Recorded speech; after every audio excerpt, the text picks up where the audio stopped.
Welcome to Biology for You. In this video, we are going to discuss A, B, and Z form of the DNA. So, in the series of videos, we have been discussing different concepts in molecular biology. So, as a part of it, here we are going to discuss different types of DNA. So, we also have some other kinds of DNA like cDNA, but here the most predominant DNAs only we are considering. Those are A, B, and Z DNA. So, what is A DNA and what is B DNA and what is Z DNA? So, as we all know, B DNA is the regular form of the DNA. So, it is an active form and regular form of the DNA, most predominant in nature. So, what is A DNA? A DNA is also known as alternative DNA, and Z DNA here is the zigzag DNA. And what is B A DNA then? So basically, B DNA, as we discussed, it is predominant form and it is hydrated form. When the humidity is lower down to 75%, then A DNA will be converted into B DNA will be converted into A DNA. So that is what the A DNA is. When the humidity is lower, when the DNA is dehydrated, you can find such A DNA. And what is Z DNA then? So here the Z DNA, as name indicates, it's a zigzag DNA. That means it is having some repeated sequences. So here, due to the CG nucleotide repeats present in the DNA, it will be in zigzag fashion, and that is called Z DNA.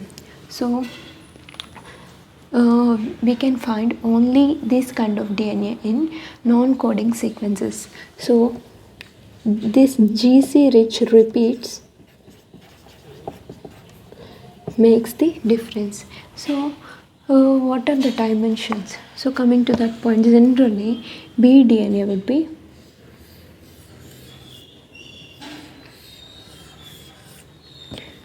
like this. If the B DNA is like this, comparatively A DNA would be very much wider and shorter. Coming to the Z DNA, it would be longer and thin. So that is how the basic difference is. So coming to the detailed differences, so we need to go by all dimensions of the structural aspects. So let us start finding the differences between A, B and Z DNA. So here is the A DNA. So we'll start with number of base pairs per turn. So how many base pairs will be there per turn of the DNA? So for that, as we all know, for B DNA it's more or less near to 10 or 10.4, something like that. For A DNA we have 11 nucleotides or base pairs per turn, and for Z DNA it is 12 base pairs per single turn. And coming to the next point, what is the diameter? As we already discussed, for A DNA it is wider, so that the diameter would be obviously high, that is 26 angstroms, and B DNA would be intermediate, that means 20 angstroms. The diameter of the DNA would be 20 angstroms. Coming to the Z DNA diameter would be very less, that is just 18 angstroms, because that is the narrow and lengthy DNA.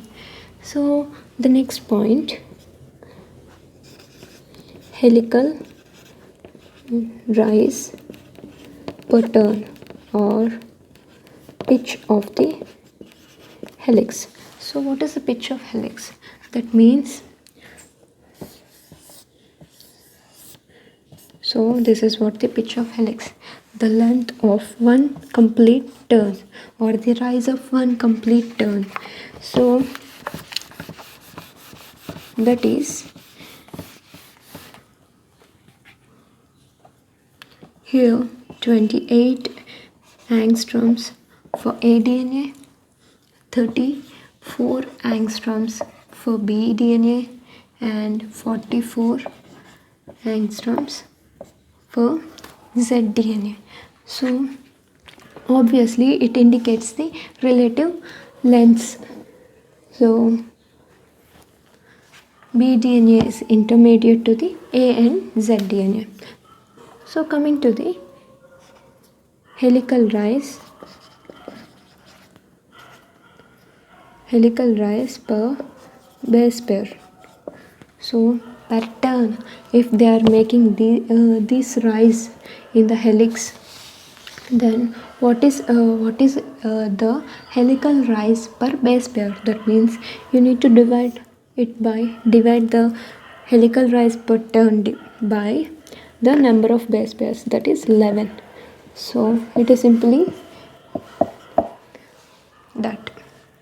So in the bDNA we have 34 angstroms helical rise, that means pitch of helix is 34, then rise per base pair would be 3.4 angstroms. So likewise we need to calculate. So here the value more or less 20.6 around, and here for each base pair the helical rise would be something 3.7 angstroms around. So coming to the next point, that is helical rotation per turn. So basically what is helical rotation? The double helix would be formed, that means the two strands of the DNA will be rotated around the hypothetical helical axis. So this is what the helical axis. So the each base pair and each stretch of DNA will be in rotation. At 1 degree it will rotate around the helical axis. That is what the helical rotation per turn. So coming to that point, helical rotation is 33 angstroms for aDNA and 36 angstroms per bDNA, and whereas it is just 30 angstroms for zDNA.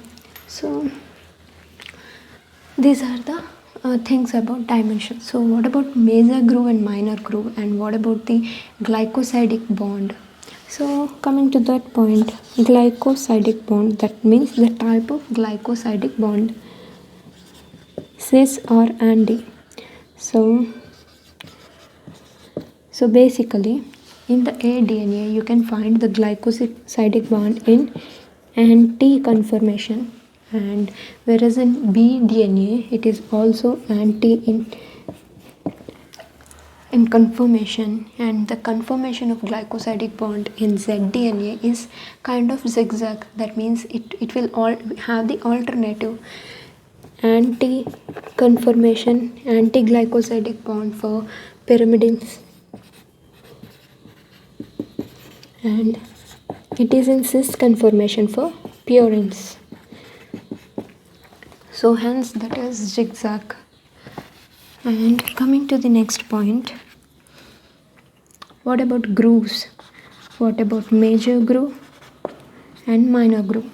So basically here for aDNA, major groove is not wider, it is narrow and deeper, and in the bDNA the major groove would be wider and deeper, and coming to the zDNA the major groove would be absent. So there is no major groove at all in the zDNA. So what about minor groove? So here in the aDNA, minor groove would be basically very broad. So it is the minor groove would be very broad, and here in the case of bDNA, the minor groove would be narrow and deep.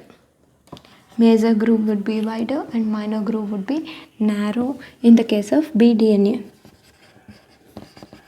And coming to the zDNA, what about the minor groove? So the minor groove in the zDNA is, so it is very narrow. So that is how the major groove and minor groove would be present in the DNA. So what else we need to discuss regarding this A, B and Z DNA? The important thing that we left with is the screw sense.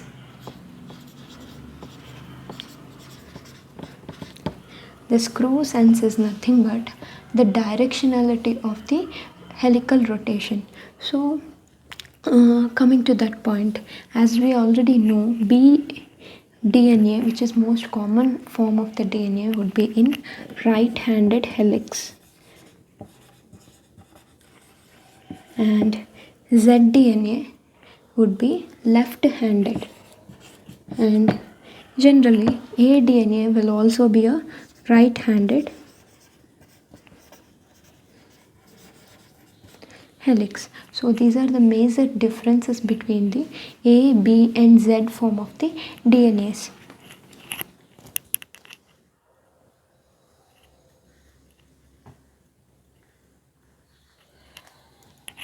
So